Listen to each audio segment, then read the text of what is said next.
Welcome back on capital news. चलिए देखते हैं दिल्ली की 25 फटाफट बड़ी खबरें। साथ ही डेली खबरों से अपडेट रहने के लिए चैनल को सब्सक्राइब करने के साथ वीडियो को लाइक करें। दिल्ली की झुग्गियों में रहने वाले लोगों के लिए खुशखबरी। सीएम रेखा गुप्ता ने किया ये ऐलान। दिल्ली में कई झुग्गी बस्तियों पर बुलडोजर चलने के आरोपों के बीच मुख्यमंत्री रेखा गुप्ता ने बड़ा ऐलान किया है। उन्होंने शुक्रवार को कहा कि जब तक झुग्गी वासियों को स्थायी आवास नहीं दिया जाता तब तक शहर में कोई भी झुग्गी नहीं तोड़ी जाएगी। हर एक को मकान देंगे और हर एक भी झुग्गी टूटने नहीं देंगे। दिल्ली को कूड़े से आजादी सफाई अभियान की शुरुआत। मुख्यमंत्री रेखा गुप्ता ने लगाई झाड़ू। मुख्यमंत्री रेखा गुप्ता ने शुक्रवार को दिल्ली सरकार के महीने भर चलने वाले स्वच्छता अभियान दिल्ली को कूड़े से आजादी की शुरुआत झाड़ू लगाकर की। सीएम ने अभियान के तहत आईएसबीटी कश्मीरी गेट स्थित महिला एवं बाल विकास कार्यालय में साफ सफाई की। वहीं दिल्ली के मेयर राजा इकबाल सिंह और भाजपा नेता सतीश उपाध्याय ने दिल्ली के अरबिंदो मार्केट ग्रीन पार्क क्षेत्र में स्वच्छ भारत मिशन में भाग लिया। दिल्ली सचिवालय होगा शिफ्ट। जमीन चुनने के लिए जल्द शुरू की जाएगी प्रक्रिया। सीएम रेखा गुप्ता ने की घोषणा। मुख्यमंत्री रेखा गुप्ता ने दिल्ली सरकार द्वारा जल्द ही एक नए सचिवालय के निर्माण के लिए उपयुक्त स्थान चिन्हित करने की प्रक्रिया शुरू किए जाने की शुक्रवार को घोषणा की। इस प्रक्रिया का मकसद एक ही भवन में विभिन्न विभागों को समायोजित करना है। अगस्त में छुट्टियां ही छुट्टियां। दिल्ली में 8 दिन बंद रहेंगे बैंक। यहां देखें पूरी लिस्ट। आज से अगस्त महीने की शुरुआत हो गई है और इस महीने बैंक छुट्टियों की भरमार है। रिजर्व बैंक ऑफ इंडिया ने इस महीने होने वाली बैंक हॉलिडे की लिस्ट अपनी आधिकारिक वेबसाइट पर जारी कर दी है। यह लिस्ट राष्ट्रीय स्तर पर बैंकों की छुट्टियों की है, जिनमें राज्य स्तरीय छुट्टियां भी शामिल है। बात करें दिल्ली में इस महीने में बैंक छुट्टियों की, तो आरबीआई आधिकारिक वेबसाइट के अनुसार अगस्त महीने में शनिवार और रविवार की रेगुलर छुट्टियों के अलावा त्योहारी छुट्टियां भी है, जिन्हें मिलाकर इस महीने दिल्ली में 8 दिन बैंक बंद रहेंगे। दिल्ली की सड़कों से गायब होंगे आवारा कुत्ते। सरकार की नई रणनीति। सीएम रेखा गुप्ता ने लिया ये फैसला। दिल्ली में आवारा कुत्तों और मवेशियों के हमलों की घटनाएं दिन ब दिन चिंताजनक रूप लेती ही जा रही है। हाल ही में एक 6 साल की बच्ची की कुत्ते के काटने से मौत के बाद मामला और भी गंभीर हो गया है। दिल्ली में 55 जगहों पर हुई मॉकड्रिल। लोगों ने सीखा भूकंप से बचने का तरीका। आप भी जानें। देश भर में हाल के महीनों में कई बार भूकंप के झटके महसूस किए गए हैं और दिल्ली एनसीआर भी इससे अछूता नहीं रहा है। इसी को ध्यान में रखते हुए शुक्रवार को दिल्ली के 11 जिलों के 55 इलाकों में एक बड़े भूकंप मॉकड्रिल की गई। इस ड्रिल का मकसद था कि अगर कभी असली भूकंप आए तो लोग घबराए नहीं, समझदारी से काम लें और खुद को सुरक्षित रखें। 1 अगस्त को दिल्ली में सुबह 10 बजे भूकंप की स्थिति होने पर क्या होगा और क्या करना है, उसकी ड्रिल की गई। रक्षाबंधन से पहले करोड़ों लोगों को मिली राहत। सस्ता हो गया एलपीजी सिलेंडर। सरकारी तेल कंपनियों ने अगस्त महीने के पहले दिन लोगों को बड़ी राहत दी है। हर बार की तरह इस बार भी कंपनियों ने पहली तारीख को एलपीजी गैस सिलेंडर के दामों को अपडेट किया है। ऑयल कंपनियों ने शुक्रवार सुबह गैस सिलेंडर के दामों में कटौती की है। यह कटौती 19 किलोग्राम वाले कमर्शियल गैस सिलेंडर पर लागू की गई है। जानकारी के मुताबिक कंपनियों ने करीब 33 रुपए 50 पैसे की कमी की है। नए दाम शुक्रवार 1 अगस्त 2025 से लागू हो गए हैं। वहीं घरेलू गैस सिलेंडर के दाम जस से तस बने हुए हैं, उनमें कोई बदलाव नहीं किया गया है। 9 सितंबर को होगा उपराष्ट्रपति पद का चुनाव। 21 अगस्त तक नामांकन। नोटिफिकेशन जारी। निर्वाचन आयोग ने उपराष्ट्रपति के चुनाव की तारीखों की घोषणा कर दी है। जारी नोटिफिकेशन के अनुसार चुनाव के लिए जरूरत पड़ने पर वोटिंग 9 सितंबर को होगी और इसी दिन रिजल्ट भी जारी कर दिया जाएगा। 21 अगस्त तक उपराष्ट्रपति के पद के लिए नामांकन दाखिल किए जा सकेंगे। उम्मीदवारों के नाम वापस लेने की अंतिम तिथि 25 अगस्त निर्धारित की गई है और यह चुनाव जगदीप धनखड़ के पद से इस्तीफा देने के कारण आवश्यक हो गया है। दिल्ली की सड़कों पर क्यों उतरे हजारों छात्र, एसएससी को लेकर क्या नाराजगी, समझे पूरी बात। राजधानी दिल्ली का जंतर मंतर एक बार फिर आंदोलन की गूंज से भर गया। कल कर्मचारी चयन आयोग की परीक्षाओं में कथित अनियमितताओं के खिलाफ देश भर से आए हजारों छात्र और शिक्षक सड़कों पर उतर आए। दिल्ली चलो के नारे के साथ शुरू हुआ यह प्रदर्शन देखते ही देखते काफी बड़ा हो गया। पुलिस की कार्रवाई और शिक्षकों की हिरासत ने इसे और गर्मा दिया है। इस प्रदर्शन में कई जाने माने टीचर्स भी शामिल है, जिन्हें दिल्ली पुलिस ने डिटेन भी किया। ये पूरा मामला है क्या? आखिर छात्र प्रदर्शन क्यों कर रहे हैं? हर एक बात समझिए। कर्मचारी चयन आयोग यानी एसएससी की सिलेक्शन पोस्ट फेज 13 हाल ही के दिनों में विवादों के केंद्र में रही है। छात्रों का आरोप है कि एसएससी की परीक्षा प्रक्रिया में पारदर्शिता की कमी, बार बार परीक्षाओं का रद्द होना और तकनीकी खामियों ने उनकी मेहनत पर पानी फेर दिया है। परीक्षा के बाद से ही छात्र लगातार इसके खिलाफ आवाज उठा रहे हैं। सोशल मीडिया पर हैशटैग चलाए जा रहे हैं। छात्रों की कुछ शिकायतें ये है, कई छात्रों को उनके गृह राज्य से सैकड़ों किलोमीटर दूर परीक्षा केंद्र आवंटित किए गए। उदाहरण के लिए कानपुर के एक छात्र को कर्नाटक में केंद्र दिया गया। परीक्षा के दौरान सिस्टम क्रैश, माउस न चलना और सर्वर की समस्याएं आम थी। इंदौर में तो कुछ उम्मीदवारों को परीक्षा केंद्र में बंद कर दिया गया और कथित तौर पर उनकी पिटाई भी की गई। दिल्ली की सड़कों पर नए अवतार में हो बसों की वापसी, पूरे शहर के दर्शन। दिल्ली की गलियों, स्मारकों और चमक दमक को एक बार फिर करीब से देखने का मौका मिलने जा रहा है। दिल्ली परिवहन निगम और पर्यटन विभाग मिलकर दिल्ली दर्शन बस सेवा को नए नए रंग रूप में शुरू करने की योजना बना रहे हैं। 5 साल के कोविड के बाद आए ठहराव के बाद अब इलेक्ट्रिक बसें आपको दिल्ली की विरासत और नए आकर्षणों की सैर कराएगी। दिल्ली सरकार रोजगार दिलाने के लिए खोलेगी करियर सेंटर। दिल्ली सरकार असंगठित क्षेत्र में काम करने वाले मजदूरों को रोजगार दिलाने के लिए करियर केंद्र खोलेगी।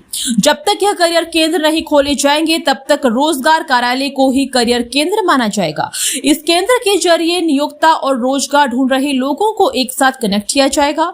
दिल्ली सरकार का श्रम विभाग असंगठित क्षेत्र के मजदूरों की सामाजिक सुरक्षा के नियमों में बदलाव करने जा रहा है। दिल्ली में संगठित क्षेत्र में 40 लाख से अधिक लोग जुड़े हुए हैं और निर्माण श्रमिक प्रतिष्ठानों, दुकानों समेत अन्य व्यावसायिक स्थलों पर काम करते हैं। उनके रोजगार, वेतन और अन्य सुविधाओं को लेकर कई तरह की दिक्कतें भी रहती है। इसलिए सरकार ने सामाजिक सुरक्षा नियम में बदलाव करके एक नया मसौदा तैयार किया है, जिसमें नियोक्ता यानी नौकरी देने वाले और नौकरी मांगने वालों को एक जगह लाने के लिए करियर केंद्र बनाया जाएगा, जहां नियोक्त को अपने यहाँ की रिक्तियों की जानकारी करियर केंद्र में उपलब्ध कराना होगा। दिल्ली एनसीआर में भारी बारिश की चेतावनी, इन इलाकों के लिए येलो अलर्ट, पढ़े आईएमडी। दिल्ली में शुक्रवार सुबह की शुरुआत उमस भरे मौसम के साथ हुई, लेकिन बादल छाए रहे। मौसम विभाग ने गरज के साथ बारिश होने का अनुमान भी जताया है। आईएमडी ने बताया कि सफदरजंग वेधशाला में न्यूनतम तापमान 24 डिग्री सेल्सियस दर्ज किया गया, जो सामान्य से 3 डिग्री कम है। अधिकतम तापमान 34 डिग्री सेल्सियस के आसपास दर्ज किए जाने की संभावना है।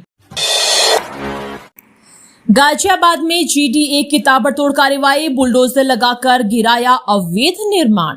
गाजियाबाद जिले में अतिक्रमण और अवैध कब्जों के खिलाफ इन दिनों जीडीए गाजियाबाद विकास प्राधिकरण की ताबड़तोड़ कार्रवाई देखी जा रही है। जीडीए की टीम ने लगातार दूसरे दिन शुक्रवार, गुरुवार को भी एक भूखंड पर किए गए अवैध निर्माण को बुलडोजर लगाकर जमोजन कर दिया।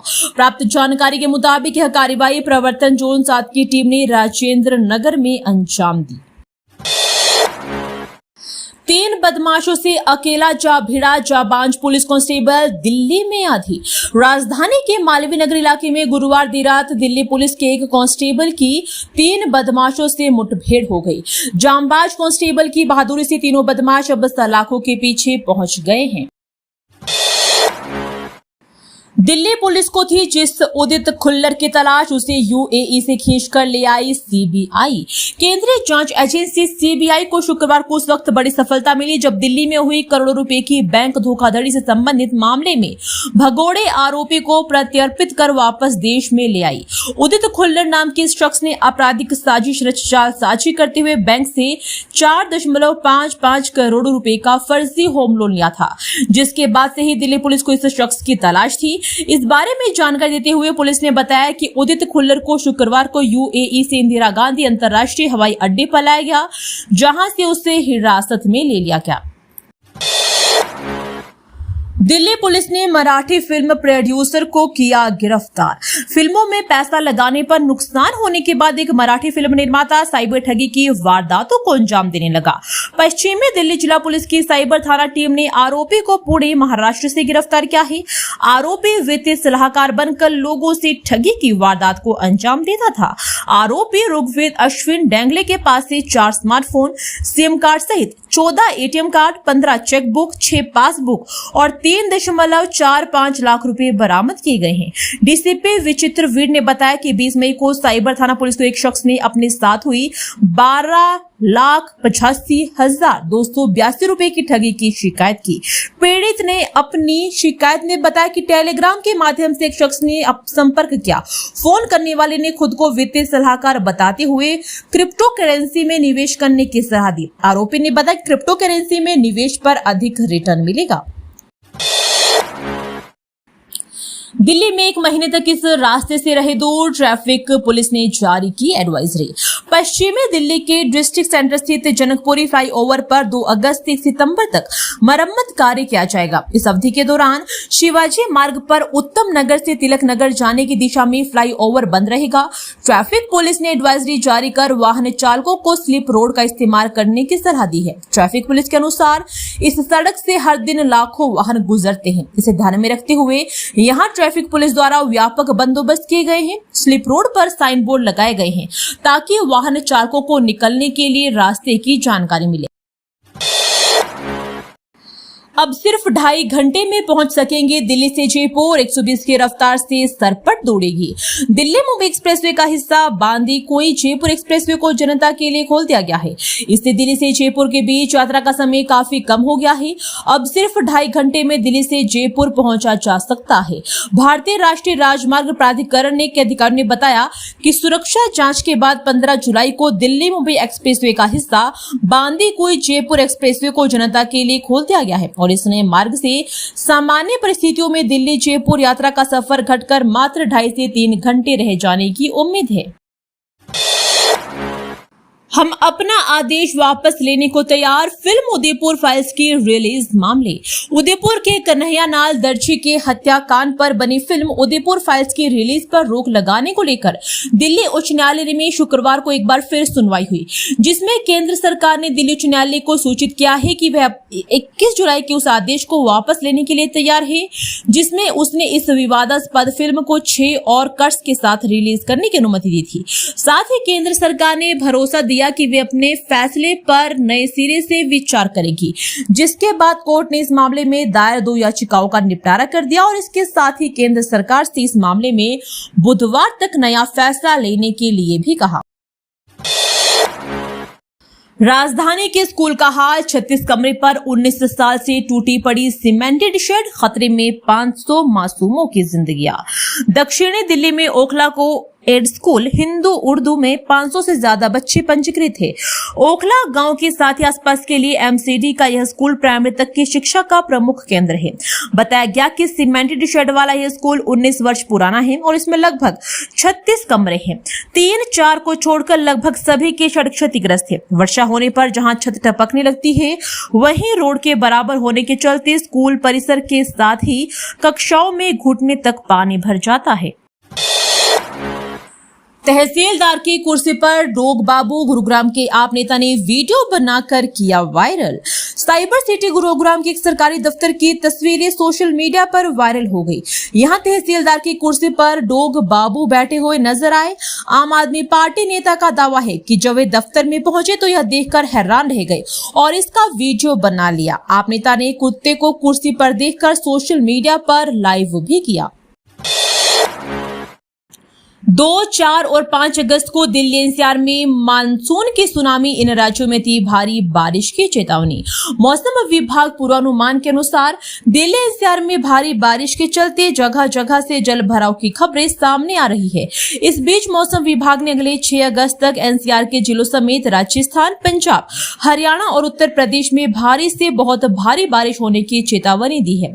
इससे निचले इलाकों में जल भराव और बाढ़ आने की आशंका है। हालांकि दिल्ली एनसीआर में गुरुवार से ही मॉनसून सक्रिय है। मौसम विभाग ने 2, 4 और 5 अगस्त को दिल्ली एनसीआर में मॉनसून की सुनामी की चेतावनी जारी की है। मौसम विभाग का कहना है कि इस दौरान आंधी तूफान के साथ भारी से बहुत भारी बारिश की संभावना है।